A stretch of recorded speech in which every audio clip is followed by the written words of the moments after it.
Assalamualaikum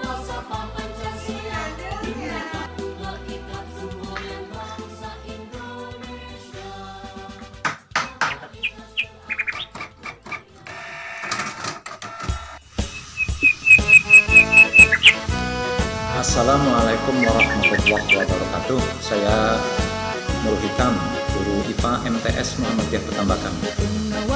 Dalam kesempatan ini saya hendak menyampaikan bahwa guru pada umumnya merasa kekurangan alat peraga untuk pembelajaran. Khususnya IPA mungkin karena kurangnya bantuan dari pemerintah tentang alat peraga. Tapi sebenarnya kita sangat kaya sekali dengan alat peraga, khususnya untuk pelajaran IPA yang ada di alam, yang ada di sekitar kita. Contohnya saja dalam pembelajaran biologi, fisika, atau kimia, apabila kita bisa melihat alam sekitar, banyak sekali kita temukan dan kita bawa ke dalam kelas, atau kita membawa siswa ke dalam taman, ke dalam kebun, ke dalam kolam, atau ke dalam gudang dari benda-benda yang ada di sekitar. Oleh karena itu, mari kita melihat bersama-sama betapa sebenarnya alat peraga itu sudah kita miliki. Contohnya ini kita sambil berjalan ke kelas, pas pelajaran tentang biologi kita bisa sambil membawa pot atau tumbuhan-tumbuhan yang sesuai dengan kompetensi dasar yang akan kita pelajari. Kita bisa mengambil pembahasan tentang tumbuhan dikotil atau monokotil. Semuanya sebenarnya sudah tersedia di halaman sekolah atau di taman-taman sekolah, karena hiasan-hiasan tanaman itu selalu ada. Jadi kita tidak perlu bingung tentang kebutuhan alat peraga IPA, khususnya untuk biologi, karena memang sebenarnya sudah tersedia di sekitar kita. Tinggal kita mau nggak mengambil media itu dibawa ke hadapan siswa. Jika tanaman itu tidak mungkin dipindahkan, kita bisa membawa siswa keluar dari kelas ke halaman atau ke taman. Dan jika bisa dipindahkan ke dalam kelas, misalnya bunga-bunga yang ada di dalam pot, kita bisa membawanya ke dalam kelas. Alangkah baiknya pengambilan alat peraga itu dilakukan beberapa waktu sebelum pelajaran dimulai, sehingga kita bisa lebih siap, lebih fokus, dan lebih tertata dalam menyampaikan dan membawa alat peraga ke dalam kelas. Untuk pelajaran fisika, kita juga bisa memanfaatkan alat-alat yang ada di madrasah. Misalnya kita masuk ke gudang, banyak sekali peralatan yang tergeletak. Alat-alat kerja pesuruh berupa skop atau roda berporos ini, atau tangga atau tongkat, bisa kita jadikan sebagai alat peraga.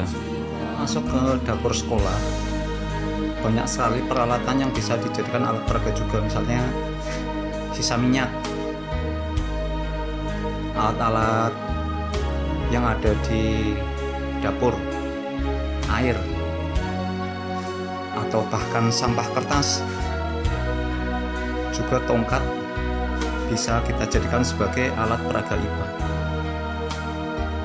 Kita bisa mengambil batu bata, pasir, batu,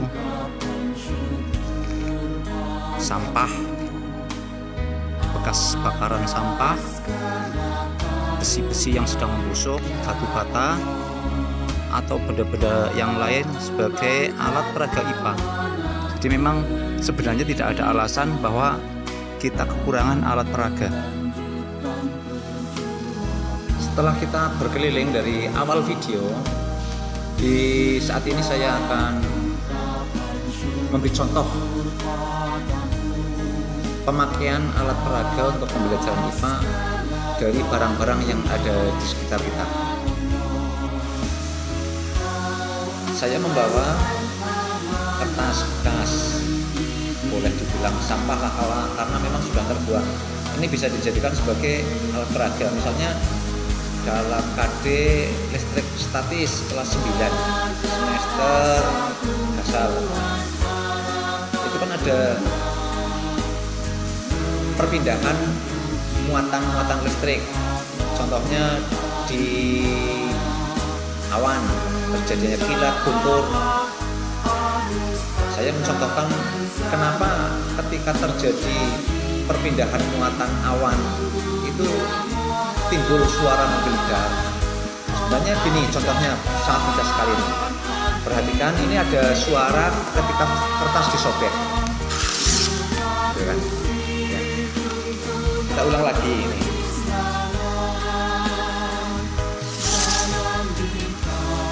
Itu kan merupakan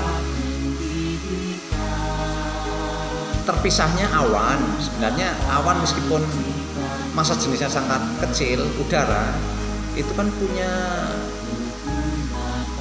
kohesi, ikatan antar partikel awan. Ketika terpisah oleh muatan-muatan awan yang bermuatan berpindah, itu terjadi pemisahan gitu, sehingga muncul suara yang menggelegar. Mungkin ini kita bisa lihat contoh, kita menggunakan ini. Ketika dipukulkan kan akan muncul suara. Ya. Nih sebagai contoh bahwa ini jadi alat peraga ini. Juga dalam pembahasan kelas 7 tentang terjadinya awan, terjadinya angin, itu juga bisa menjadi suatu media.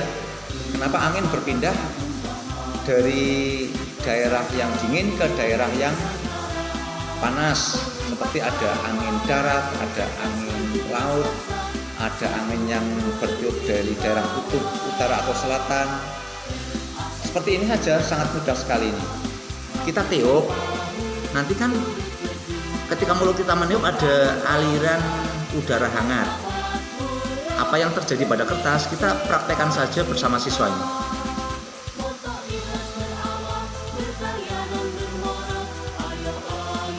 Tuh, kenapa ditiup? Justru kertas itu akan saling mendekat, karena ketika udara terkena tiupan hangat yang keluar dari mulut, maka udara hangat itu memuai, tekanannya menjadi kecil, sehingga udara yang datang dari samping kanan dan kiri kertas mendesak. Itulah terjadinya angin. Sebenarnya mari kita berinovasi dengan kreatif, membuat alat peraga sendiri atau menemukan, atau justru memang sudah ada, hanya saja kita kurang jeli untuk menemukannya. Sekian dari saya. Assalamualaikum warahmatullahi wabarakatuh.